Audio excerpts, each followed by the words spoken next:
Hi guys, welcome back to my channel. In this video I'm going to talk to you about how to wake up early. So some of you may know this from following me on Instagram, but I wake up at around 3:45 a.m. every day during the week to kind of go to the gym and do other stuff. So I thought it'd be useful to some of you to maybe do a quick video on tips on how to wake up early and also why I wake up early and kind of the benefits of waking up early. So some of the reasons why I wake up earlier: so I like to go to the gym in the morning before I go to work. I like to have time to kind of work on other things without distractions. So in the morning the gym's quieter, there's less people around, there's also no one else awake, so I don't constantly get text messages or emails, for example, so there's a lot less distractions. Also means I can focus a bit of time on my side hustle before I go to work, so it kind of makes it feel like my 9 to 5 isn't the be all and end all. I also have a lot more energy in the morning before I go to my 9 to 5, so it's nice to be able to kind of use some of that energy to dedicate to other things, and then I know when I get home from work that I've already had a really productive day outside of my day job. I also feel like it makes you feel very accomplished to wake up early and kind of get ahead of everyone else in the day. So for example, when I go to the gym and I've kind of get to work and I've been already and people ask me about it, I kind of feel really kind of proud and accomplished that I've done that already and others might not have done so. So yeah, it kind of gives you a bit of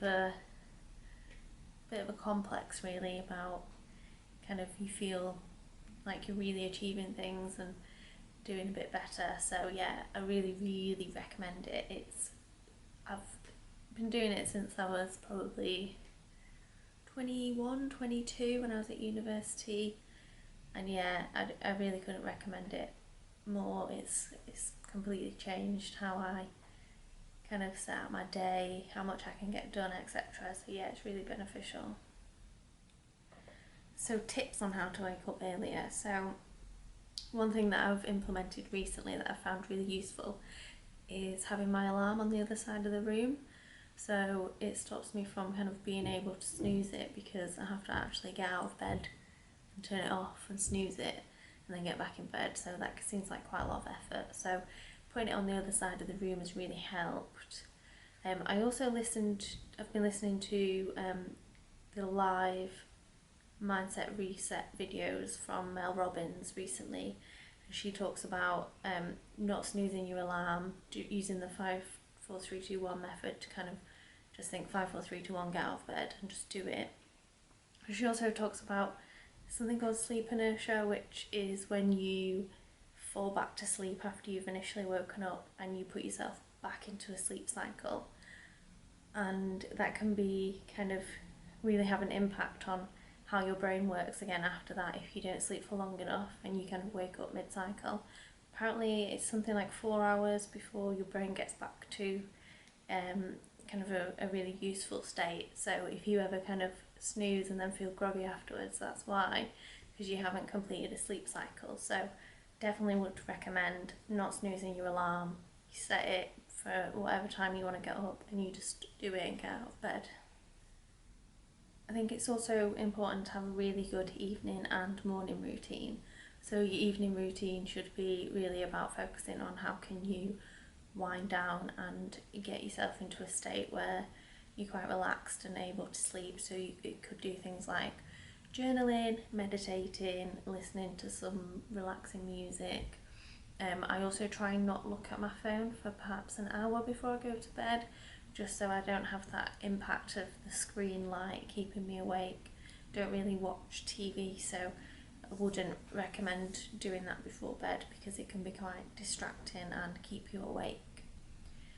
And then in terms of your morning routine, you want to be doing things that really energise you as soon as you wake up. So I started journaling recently. I'm going to do a video on that separately because I want to go into depth about what I write in my journal and kind of how I do that.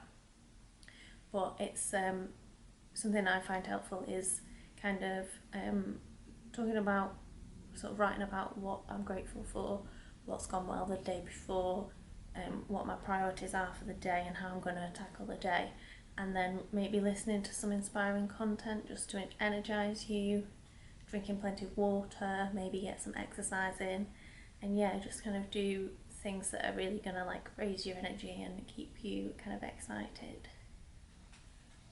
Another tip that I found really useful is to have everything prepared the night before I go to bed. So if I'm going to the gym in the morning, I make sure my gym kit's ready, everything I need for that, everything's set out for me to make my breakfast, etc. Because otherwise I kind of think, oh, my gym kit's not there, maybe I'll just go back to sleep instead of going to the gym. It kind of starts to eliminate some of the excuses that you could use for going back to sleep. So I know obviously one thing that people always say is, how do you get enough sleep? So I don't tend to try too hard to focus on the quantity but more on the quality. So I always try to get in bed at least 7 hours before I want to get up. It's not always possible, sometimes I might get 5 or 6 hours, but I tend to like try and stick to my routine so that the next night I can fall asleep. I might be tired during the day, but I just kind of have to struggle through that. So yeah, I think it's really important to have that wind down routine so that you can get into bed when you need to, and then have that good quality sleep. If you're checking your phone or checking emails or thinking about other things before you go to bed, then you're really going to struggle to fall into a deep sleep and get like a really good night's sleep. And lastly, this kind of relates to journaling a bit, but I think it's really important to actually have a reason to wake up early, know what you're going to do, have a to-do list ready. I like to do all kind of my to-do list for the next day, the night before, set my priorities and intentions for the day, and that way you don't have to kind of wake up and think, what do I need to do today? I think that can be quite overwhelming sometimes, so I prefer to just have it all kind of ready, and I think that really helps with kind of having the motivation to get out of bed. If you're clear on what you want to do, why you want to do it, then it can be quite easy to get out of bed. So I hope that was useful. If you already get up early and you're really good at it, I'd love to know what your tips are, how you do it. If you want to leave a comment on how you do that, that'd be great. Or if you try any of these tips, if I've inspired you to start waking up earlier, then please let me know. And if you found this video useful, please give me a thumbs up and subscribe to my channel. I've got lots of really good content coming soon and I'd hate for you to miss it, so please subscribe. So thanks for watching and I will see you in the next video. Bye!